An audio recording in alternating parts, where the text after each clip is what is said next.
I'm just gonna, since we restarted live, I feel amazing. I finally peed. I'm just gonna replay the clip we were playing, and then everyone can listen or not listen. And if you were here before and you were saying, like, whatever, I'm not sure if that was a dissent or not. I'm not sure what it was, but it's probably the language from the clip, please. Okay. So I think that the American people deserve to be put first. That's what Make America Great Again meant to me. And I think that President Trump can do that if he refocuses his effort. And I think that's what I want to see. I think that's what the country wants to see. Even if he's attacking me, I do want him to be successful for the American people. So sounds like you're saying that he is not representing the MAGA movement that he started right now.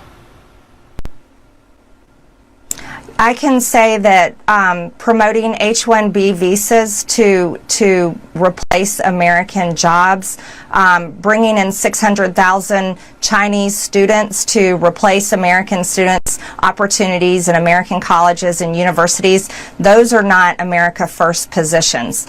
And continuing to really travel all over the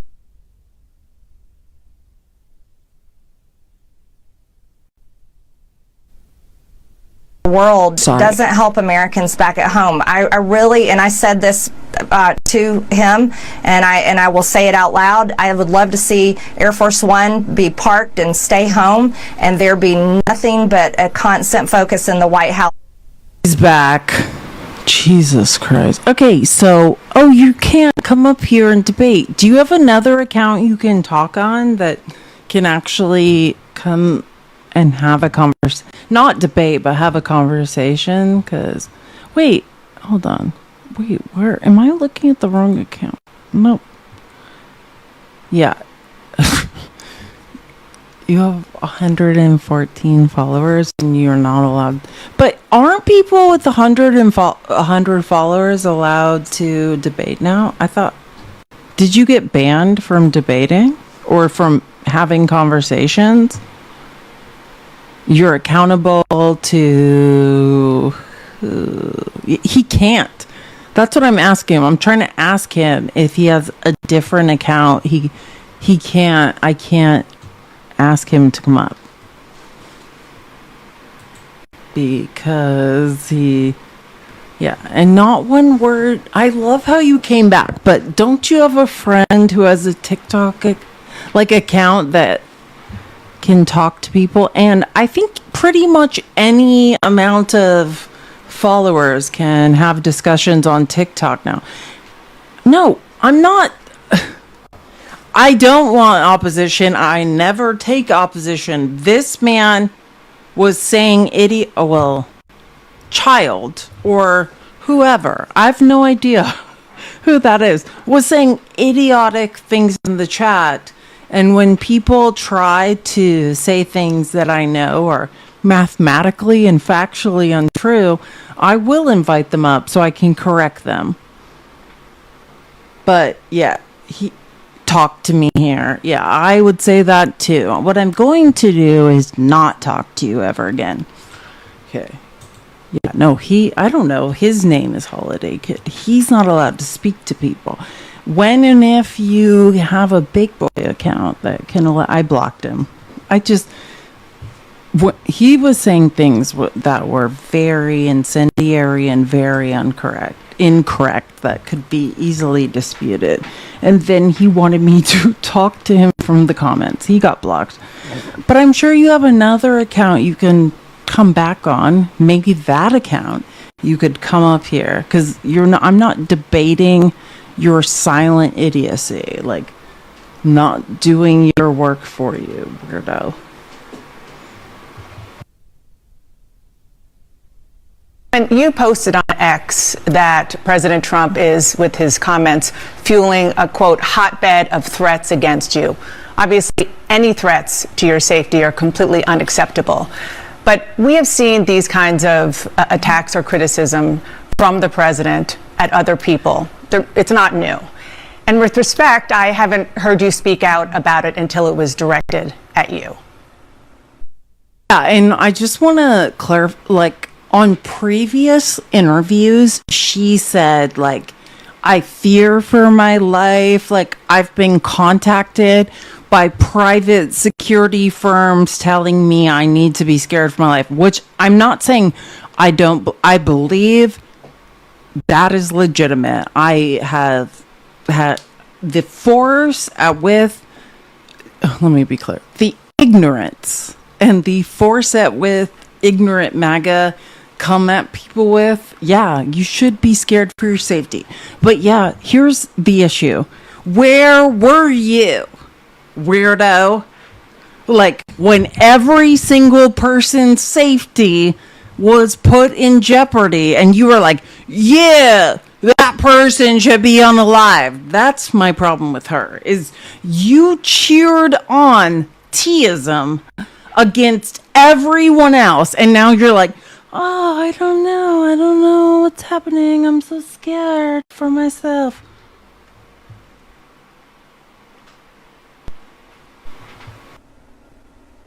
Deanna, I think that's fair criticism, and I would like to say humbly, I'm sorry for taking part in the toxic politics. It's very bad for our country, and it's been something I've thought about a lot.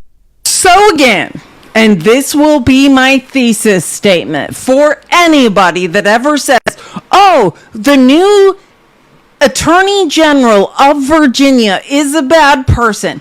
This woman not only wished unaliving on people in text messages, actively 24 hours a day was cheering on violence against other people. 24, literally, anytime she could pile on, anytime she could lie about someone, anytime she could be like, this person deserves what they get. And you guys cheered it all on. So you're telling me when someone running for attorney general just points out the only time Republicans learn a lesson is when it directly affects them. Case and mother point. Her. This is a monster. She terrorized a child that showed up to Congress to say, hey, when I was terrorized and almost unalived by a school pew-pewer, here's my experience. And she waited for that child outside of that congressional hearing and stalked him and screamed at him for miles. So if you can't grasp the logic of what Jay Jones, Attorney General of Virginia, was saying, then crawl out of your hole and figure out what's going on. Now, all of a sudden, you're going to hear Marjorie Taylor Greene say, oh, I didn't know it was this bad. Like, oh, is this how it feels? The D threats, the terrorizing, the lies. I don't like this. They never learn until they feel it. Period. That is actually an accurate statement. Now, period. That's it. That's where we're at. And if you think someone pointing that out, that Republicans don't seem to be able to learn a lesson until they personally feel it, that's a crazy thing to say, then can you please pull up the text messages we have of Republican Congress people? Like, this weird, like, hey, the left should be held to a different standard. Are any of you okay anymore? Anyways, so let's just think about that. MAGA said, because Jay Jones was running for Attorney General of Virginia, and made the point that Republicans never learn until it hits them personally, until their kids unalive, until they personally feel the pain.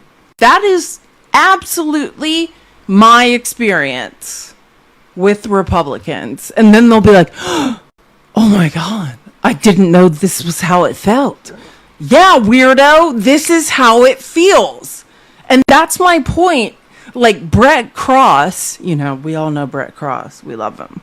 And I mean, I beyond love him. But like, this man is describing the pain, and they're like, well, I don't know. Yeah, I bet you don't know, weirdo. Like, these people don't know until it is them. And I've watched it.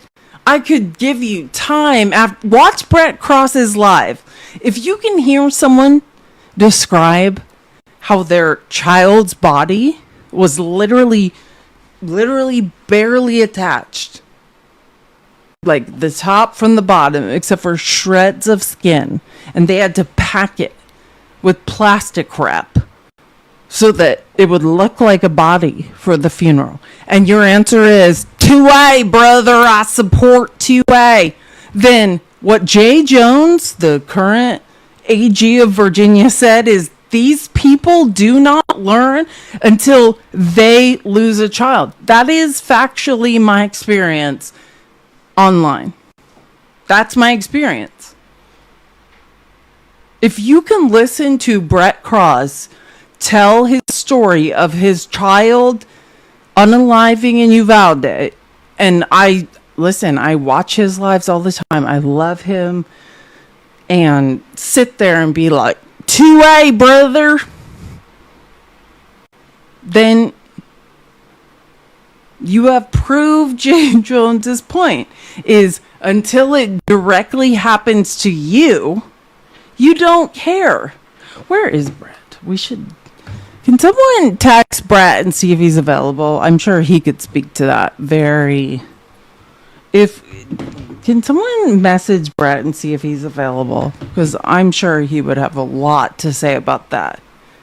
Like, and people are like, and I love John for coming up and being like, thank you for saying that. No, that should be gospel at this point.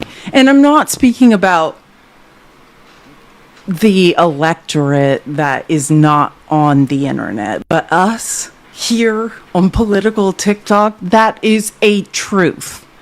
In my mind, none of you care. None. You watch somebody whose child was ripped apart in Uvalde, and you're like, 2A, brother, 2A. Like, the only lesson these people will ever learn that changes a thing is personal. I could not agree more. And I mean, that's just from years of being online. Now, maybe that sounds harsh to people who aren't online, but yeah, that's the reality. To put a button on this, you regret the things that you have said and posted in the past, the Facebook post that was taken down of you in 2020 holding a gun alongside the squad, encouraging people to go on the offense against the socialists, liking a tweet of somebody calling for the execution of Nancy Pelosi and former President Obama. Just examples. Well, Dana, as you know, and many people know, I addressed that back in 2021. And of course, I never want to cause any harm or anything bad for anyone. So that was addressed back then, and okay. I very much stand by my words I said then, and I stand by my words today. I think America needs to come together and end all the toxic, dangerous rhetoric and divide. And I'm leading the way with my own example, and I hope that President Trump... She's leading the way because she gets it now. Do you get it? This is a case study of current newly elected AG Attorney General of Virginia was absolutely correct. She never addressed anything, period. Oh, wait, I do know. If you're asking me how she addressed it in 2021, what she's talking about is when Kevin McCarthy was like the Speaker of the House, and for that period, it took him 15 rounds to be elected, and Kevin McCarthy took her under his wing, and when they ousted him, she was a no vote. Like, she became very emotionally attached to him, and he kind of showed her the ropes. This is a guy now making like $1 million a year on K Street. This is a lobbyist. And he said, like, hey, if you want to play the game, you got to learn how. He was the first person that told her to shut the fuck up. Like, so that's what she's talking about.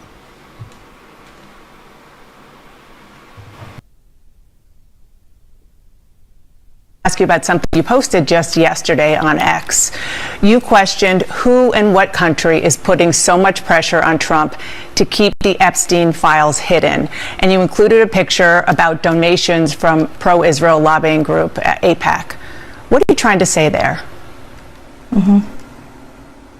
Well, I think it's a question that many Americans are asking, especially when we saw information recently come out in these emails that the Oversight Committee that I serve on has released. And we saw Jeffrey Epstein with ties to Ehud Barak. We saw him making business deals with them, also business deals that involved the Israeli government, and seems to have led into their intel agencies. And I think the right question is to ask is, was Jeffrey Epstein working for Israel? And I'm proud to say. Here's my thing about this. Like, I could take you on a deep dive. I could talk about this for years about Jeffrey Epstein's ties to Mossad and to Israel. Yeah, they absolutely exist. There were many people reporting on them. But here's my thing. If you are on the far right fringe, like the Tucker Carlson, the Marjorie Taylor Greene, the Nick Fuentes, then you are using information, in my opinion, not to say the truth, which is, hey, I am absolutely not anti-Semitic, but the state of Israel is committing atrocities and genocides, and we need to take a look at that, right? That's the far left. I can separate. There are many Jewish people on the side of the far left who want the atrocities to end. In my opinion, Margarine is trying to ally herself now with Nick Fuentes and Tucker Carlson. These are bigots who, regardless of your beliefs or involvement, are anti-Semitic. And I just want to clarify two very different things. When Kevin Roberts, the head of the Heritage Foundation, there was a mass exodus of Jewish people from the Heritage Foundation because he backed Tucker Carlson interviewing Nick Fuentes. And when he did his first of like 15 apology videos, he was like, he did the progressive stance. He's like, just, I can be anti-Semitic and, question like, Israel's genocidal activities or whatever he said.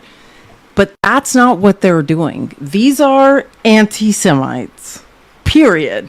It's not, hey, we need to look at the state of Israel and why they just genocided an entire nation of people. They're like anti-Semites.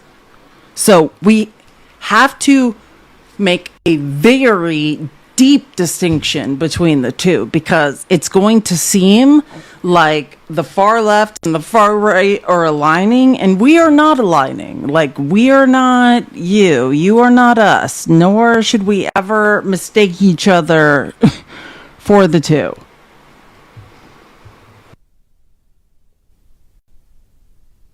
Ask you about something you posted just yesterday on X.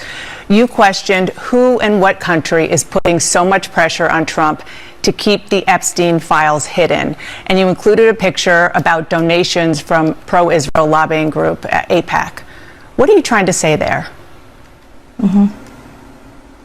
Well, I think it's a question that many Americans are asking, especially when we saw information recently come out in these emails that the Oversight Committee that I serve on has released.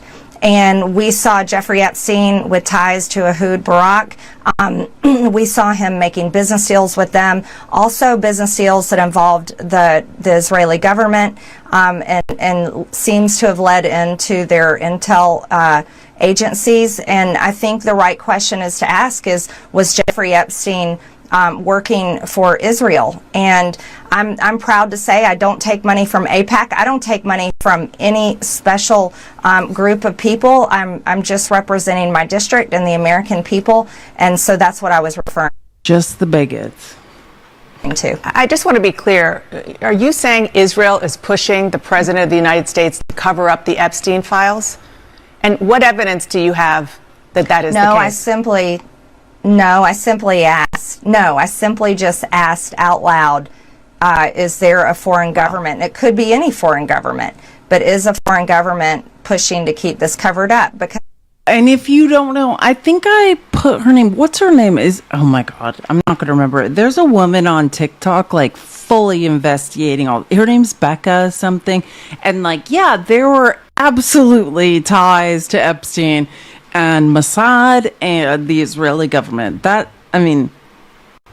If you can, and I'm saying in public, Becca Day, thank you, Dee. Here, let me post this. If you want to follow her, yeah, this is not like Marjorie Taylor Greene, like, oh, I'm just speculating things.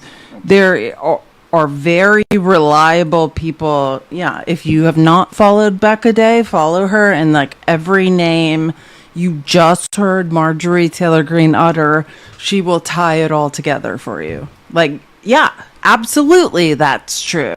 And I absolutely find it weird that Trump is literally helping a genocide happen. Like, I don't know what the motivation is behind any of this, but I think it needs all to be brought to light. But Becca Day, if you think Marjorie's being conspiracy theorist or whatever in what she's saying, she's not. Follow Becca Day. I've already listened to all of it. She's not in any way purporting a conspiracy. It's all real.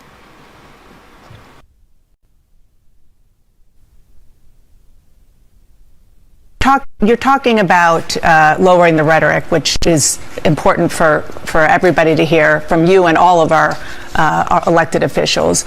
But there is some concern, a lot of concern among Republicans about the rise of anti-Semitic hard-right figures in your movement, especially after Tucker Carlson hosted white nationalist Nick Fuentes on his podcast, didn't question Fuentes about his vile language or views.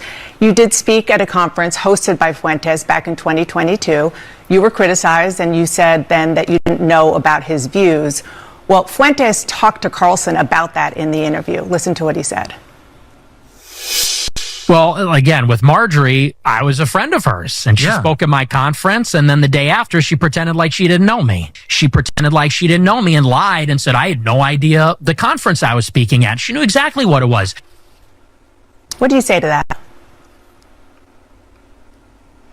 Well, first of all, I defend every single person's free speech rights. I think that's incredibly important. So I don't apologize for that, and I don't believe in canceling people. And I think it's important for people like Tucker Carlson and yourself to interview everyone. I don't believe in trying to cancel someone by refusing to interview them and question them. And I did speak at his conference back in 2022. However, I don't know Nick Fuentes. He's someone I've never exchanged text messages with or phone calls, but I did speak at his conference. That was the first time I had met him that day, and that was it. But I did watch the interview. I watched the full interview with Tucker, and I admire him for interviewing many people as well as exposing a lot of powerful information. I hear what you're saying. He does on his show. I hear what you're saying about free speech. I mean, count me as guilty as a proponent of free speech. There's free speech, and then there is hate speech. And this is a man invited on a really prominent conservative show who said, even during that interview, he had a problem with, quote, organized Jewry, and he wasn't challenged on it. In the past, he has denied the Holocaust, called Adolf Hitler effing cool. Oh, sorry. I didn't mean to do that. It's way beyond that. I mean,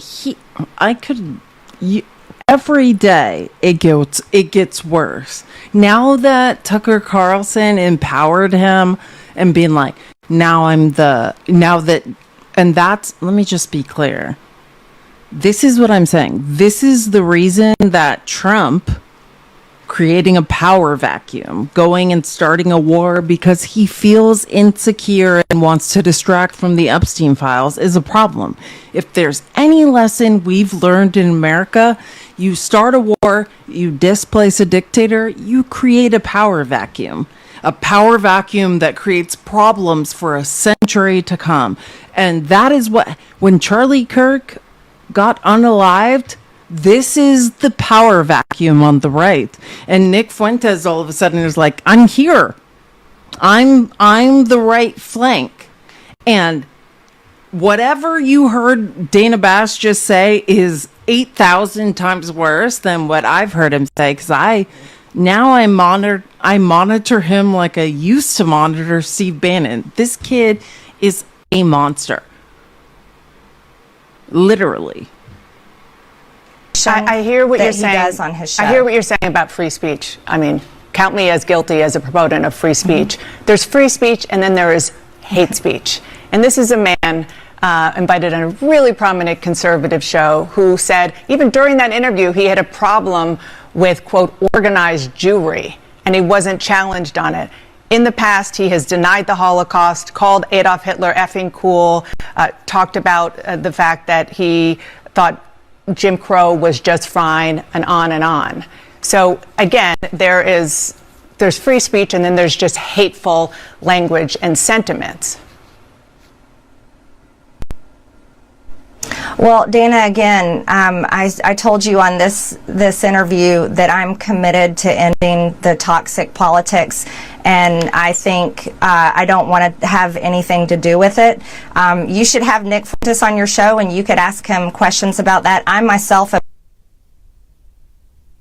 felt like, okay, Margarine, is she? I don't think she's actually distancing herself from him, but okay, like that. I think that's the best she can do at this time. That's cool. Whatever, weirdo. But I don't think she's actually distancing herself. Hold on. This is my new object of contention.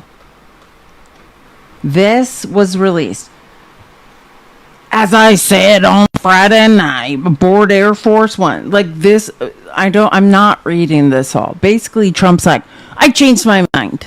Since mathematically I've lost, and it is inevitable that the Epstein files are going to be released as soon as tomorrow, in case you're wondering. The vote is going to be as soon as tomorrow.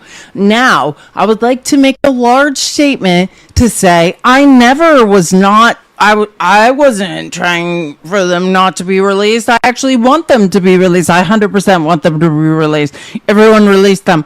Like, it is delusional, and possibly, like, we finished scrubbing them. I would hope, well, let me just say this.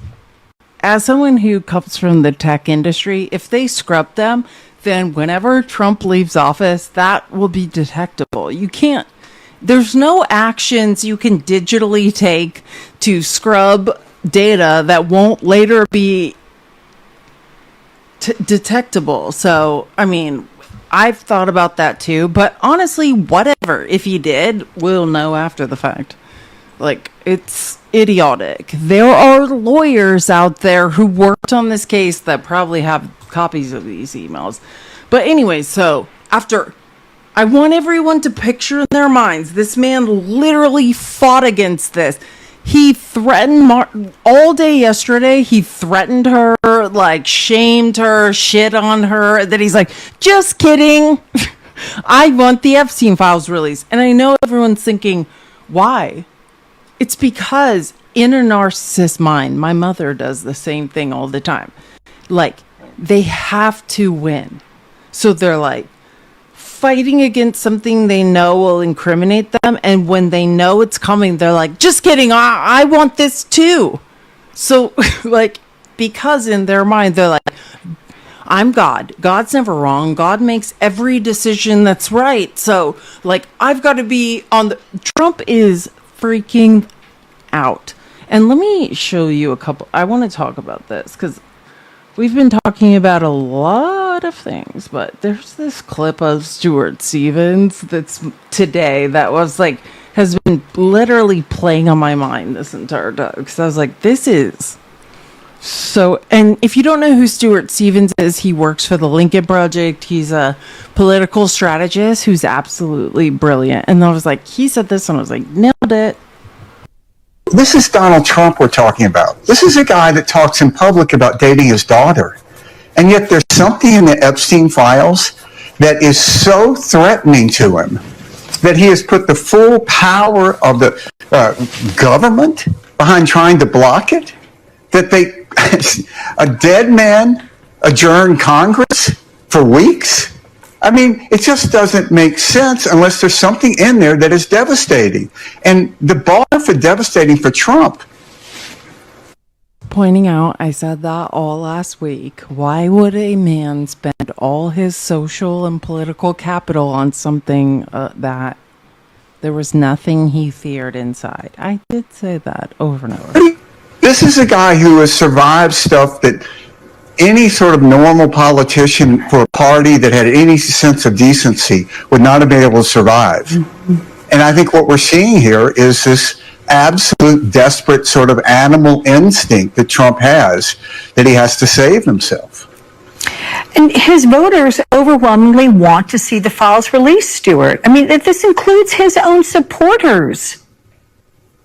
Yeah, you know, say what you will about American politics, the pro-pedophile part of American politics is pretty small. Oh, come on. And this really isn't very complicated. I thought it was small. I did believe that until I met the current MAGA party, and now I swear to God, I would have said that like a month ago. But now the fervor at which these people will cover up pedophilia, I don't know. Hold on, I have many better clips than that, but that's the truth, though. Like, who are these people? Are they okay? The answer is absolutely. I don't know if I can take playing the Todd Blanche clips. He's such a monster. These people are insane. Todd Blanche did an interview. Okay, I think this is...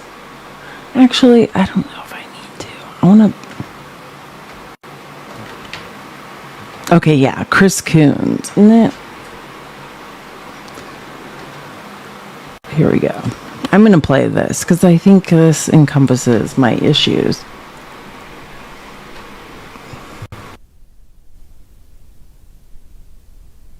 This is Jeffrey Epstein's brother, who was interviewed by Don Lemon. I played this clip before on Facts So Matters Live a couple months ago, and I think it's perfect for this, just to debunk all the weird stuff people are saying. When you saw that interview with them, I think there was a couple of interviews.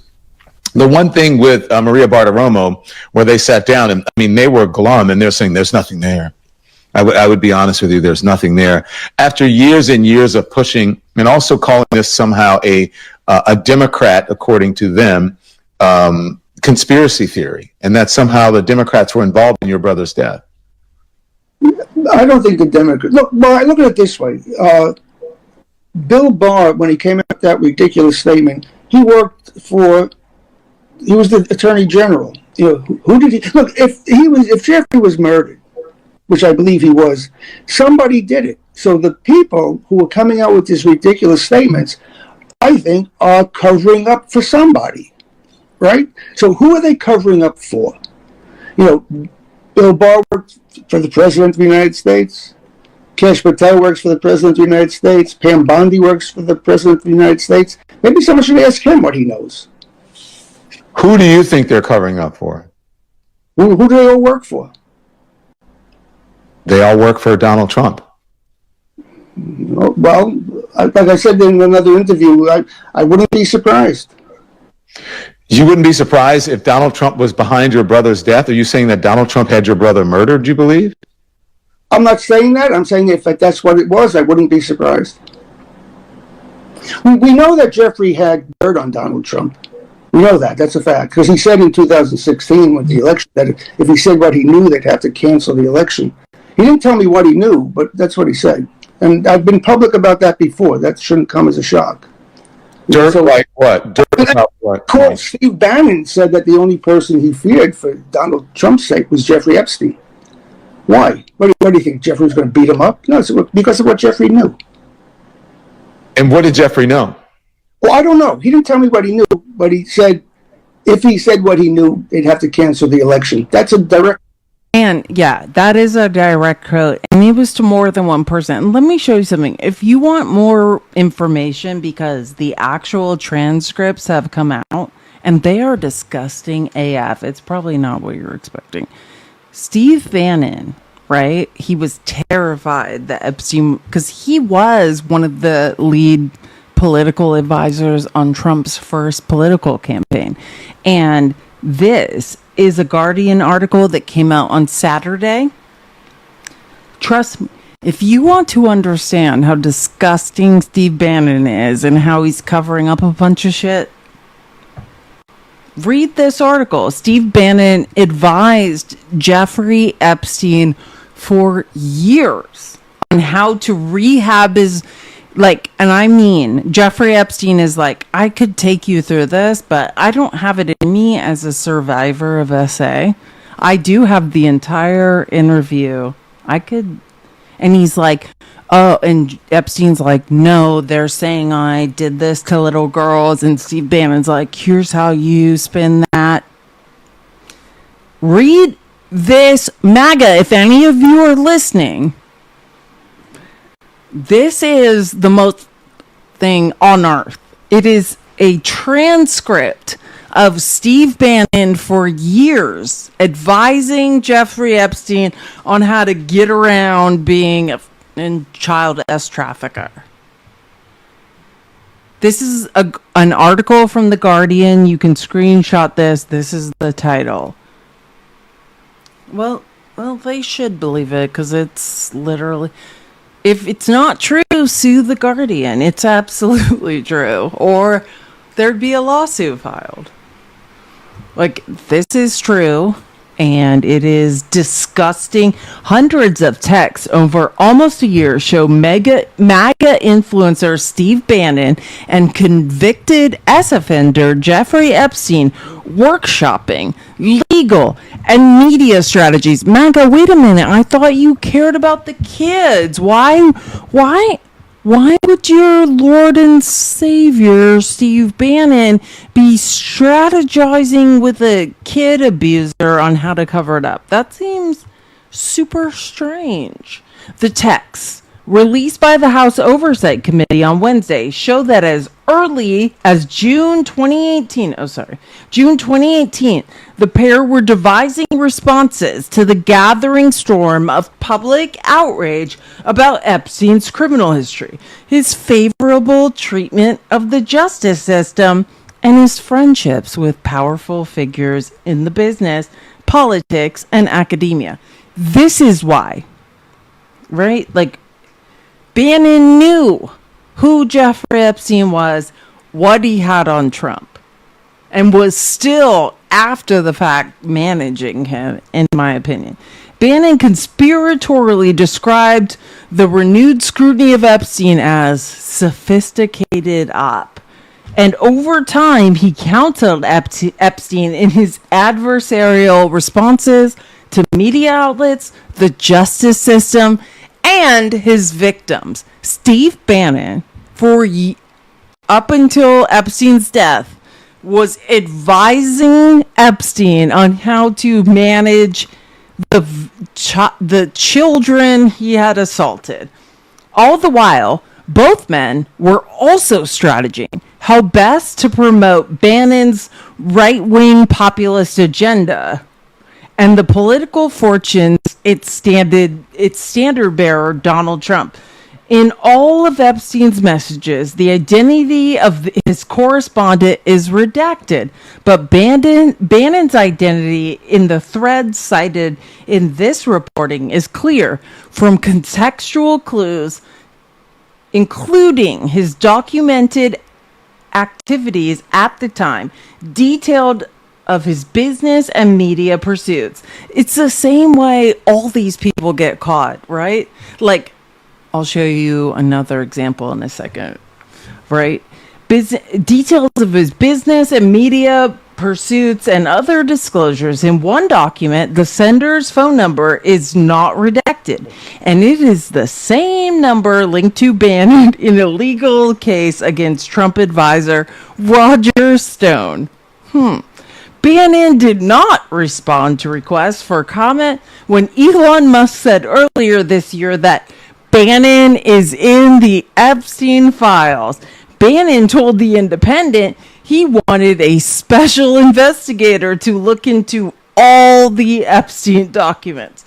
The men were discussing Epstein's problems even before he came to broader public awareness as a notorious sex criminal with odd connections to the Trump administration.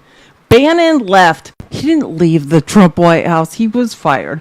Bannon left the Trump White House in late summer 2017, but enjoyed a vibrant career as a MAGA influencer. And look up Bannon's history with women. Like, not surprised. On June 22nd, 2018, days after Epstein had been the focus of an anti-Trump protest at a Trump speech, the men began discussing the scandal that was beginning to loom over Epstein. At first, they treated it as a publicity problem, with Bannon seeing it as an orchestrated campaign, which, yeah, that's how they all talk. All correspondence is reproduced with typos and unconventional spelling, meaning these people can't read or do math, as I keep pointing out. Bannon asked Epstein, who is running this op on you? Something serious going on. Epstein replied, first at protest at Clinton and then at Trump. Lots of people very angry at our friendship. Bannon responded, it's an op, dude. I do this for a living. The pieces that are dropping are deeply researched, adding, this is a sophisticated op. In November, blockbuster coverage from the Miami Herald began highlighting Epstein's misdeeds, connections, and the apparent leniency shown to him at center stage. In December, he was not only feeling the heat, but musing about his capacity to damage the Trump administration. On December 18th, an unknown correspondent tried to reassure Epstein, quote, it will all blow over. They're really just trying to take down Trump and doing whatever they can to do that. Epstein responded, yes, thanks. It's wild because I am the one able to take him down. That's a weird thing to say. In early February 2019, Bannon opened an exchange on the developing story by linking to an item at the controversial news site Zero Hedge that quoted Republican then-Senator Ben Sasse on the matter. Epstein responded, yes/wild, and linked to a Fox News item covering the same ground. He then asked for Bannon's advice on how to respond. Continue to ignore? Ann Coulter on Hannity, attack, op-ed? Not my skill set, adding, what about the Atunes penning something that suggests indignation and lays out some facts? That drives it a week, Bannon responded, causing Epstein to seek clarification. Sass calling me a child rapist. Is nuts. Sorry, do you mean ignore or responding makes it worse? Bannon replied, I think it makes it worse. And absolutely, Bannon was running cover and managing Epstein for Trump. Whatever evidence you have, you're not who people say they are, then bring it forward, Epstein. What are you talking about? Bannon was managing Epstein for Trump. So again, I just want to point out, all the while people are like, no one knew what was it. I don't know what's going on. Bannon is literally a person who was actively managing Epstein to run cover for Trump. We now know this. Again, if you're like, where did you get all this? This is a Guardian article. And also, I've read about this or the existence of this in other publications. Oh, wait, hold on. I'm sorry. Let me find the actual. Here, if you want to read this, Steve Bannon advised Jeffrey Epstein for years on how to rehab his reputation. Text show. And he actively knew who he was and kept going. So in case anybody, which we know Republicans do not, but if there's a person alive who still cares about children, Steve Bannon was managing, which is true, that quote of the only thing Steve Bannon said, like the only person I was scared of was Jeffrey Epstein. That's because he knew what Jeffrey Epstein knew and was trying to manage him into silence. Just saying, that's the reality of the situation. You know, there are videos of Bannon out there that would scare. I used to watch. I know everything. Steve Bannon, I know everything about Steve Bannon. I know his involvement in J6. I know all of it. I just don't bother. Like, I know who Steve Bannon is. Like, he scared me for so long that I tracked him. Like, everything he did for years, I was, like, obsessed with it. Because I was like, this guy is going to do something terrible, so I need to keep an eye on him. Yeah, I know who he is. It's just no one else does. But, again, I'm just a woman with a tiny brain. Anyways, my father is here, and he's making dinner, and he's, like, telling me to leave this live, so I have to go, but I'll see you guys tomorrow, and I love you all so very, very much. Thank you so much. Thank you, mods, for all your help. You guys are amazing.